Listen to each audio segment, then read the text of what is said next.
Hello everyone. Hello, welcome back to the channel. If my stand doesn't fall over, we will make our... Oh shit.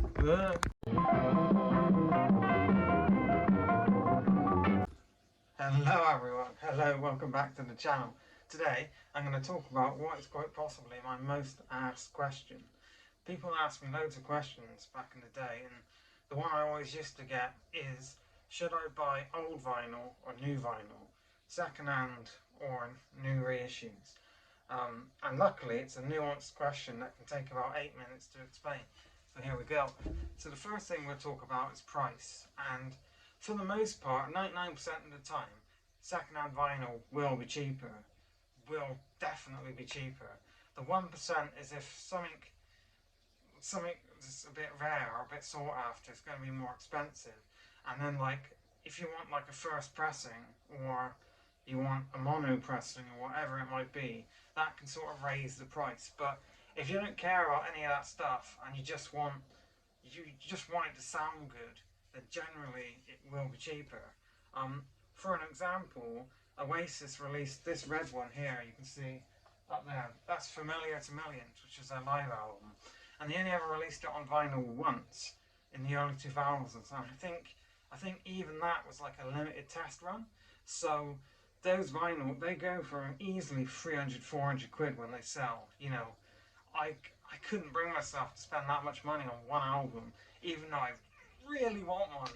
The same as Beady Eye, the failed project after Oasis.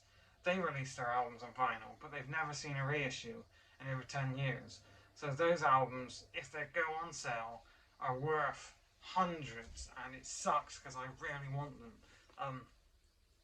But yeah, I mean, as well as that, you should try and support your local record shop instead of somewhere. In the UK, we have a shop called HMV, which is probably like the most famous chain shop for selling vinyl. And I wouldn't really recommend buying vinyl in there. I mean, it's good stuff. It's not gonna None of my HMV stuff has ever gone wrong, but it's just too expensive for what it is.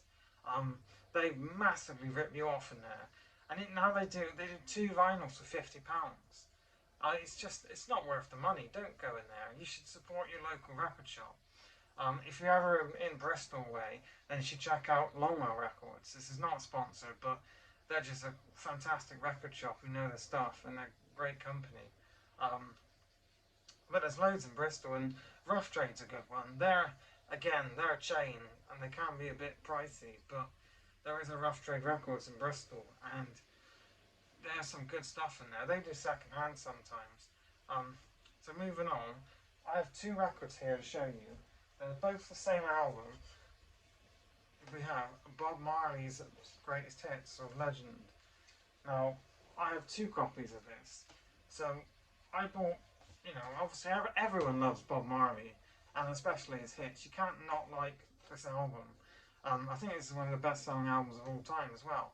Anyway, I bought this before I knew about that one was going to be given to me, because the older one here is a hand-me-down from my parents. But this is just your standard single vinyl in a regular old boring sleeve. And that cost me about 20 quid, or $20. Now, this is the hand-me-down, and I don't know how much my parents paid for this, or how much you would pay for it in a second-hand shop. But as you can see, it's got an amazing gatefold. That looks beautiful. And the new one doesn't have that, so you're missing out. A lot of older back in the day, back in 1984 when this came out, vinyl was still like the premier way to listen to music. So record companies had to do stuff like a nice gatefold to get you to buy it. So some of the older records will have some really cool stuff to them that maybe the newer records don't, and you will be missing out if you only buy new reissues.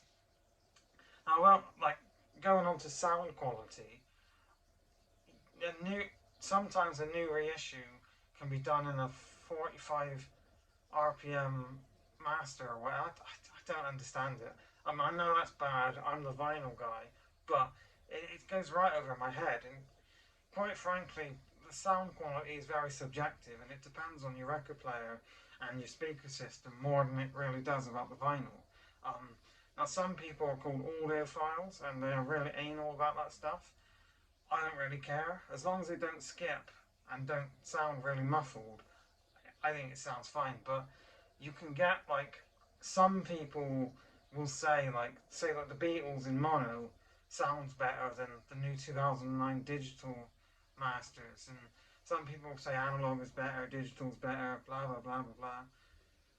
So the last point really is songs that don't see reissue, especially B-sides. A lot of old B-sides from like the 80s and before, and usually will never get see the light of day again, and some of which aren't even on streaming services, and that's a big deal with streaming services. If you know, if say Apple Music, for example, if they decide, oh, we don't like Prince anymore, and they take Prince off of Apple Music, I know, assuming they were the only one, you'd be fucked.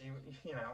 So buying physical media is always better than streaming services, and that's not just for music. That goes for games and movies and whatever else. But a lot of so like, to my knowledge, the B sides to this single, you got Antarctica and I Got the Message, as well as Security, which is on the 7-inch.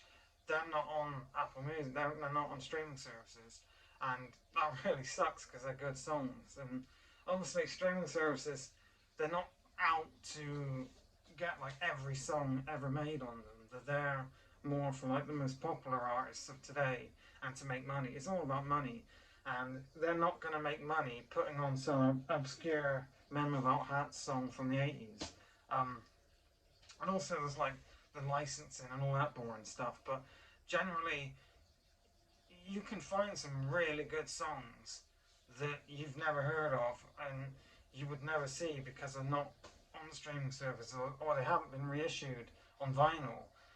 An example of that is Security, which is on the 7-inch, which I annoyingly can't find for this video, but that song is brilliant, and it's not on streaming services to my knowledge, last time I checked, and I never would have heard it if I hadn't picked up the vinyl. So yeah, thanks for watching. If you have your own opinions about all this, let me know down below. There's a great video coming Saturday, and weather depending. It looks a bit shit outside, but thanks for watching, and I'll see you again soon. Take care, everyone.